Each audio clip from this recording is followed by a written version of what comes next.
पंडित वामन सोनटके माझे वडील 2-3 दिवस सारखं पाणी असल्यामुळे शेतामध्ये गेले।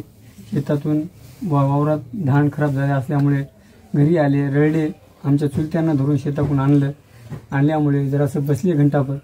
बसून मनाला त्याचा विचार काय आला की काय नाही की येऊन डायरेक्ट ताराच्या ला हात लावले आणि वडी तारावर झोपी गेले।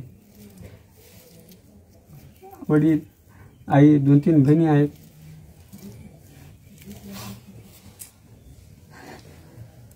या गावामध्ये ही अतिवृष्टीनं झालेली आत्महत्या आहे। सबंध 4 एकरचं पीक सोयाबीनचं पाण्यात गेलं। वडील शेतात गेले, ते सगळं नुकसान पाहिलं आणि आल्यानंतर इथे ते धायमुकलून रडले आणि विजेचा प्रवाह त्यांच्या गावांमधून तारांमधून जो जातो त्याला हात लावला, सार्वजनिक ज्या तारा आहेत, आणि त्याला चिटकून स्वतःचं जीवन त्यांनी संपवलं। फक्त तलाठी येऊन गेलेत ह्या हत्याग्रस्त कुटुंबाकडे।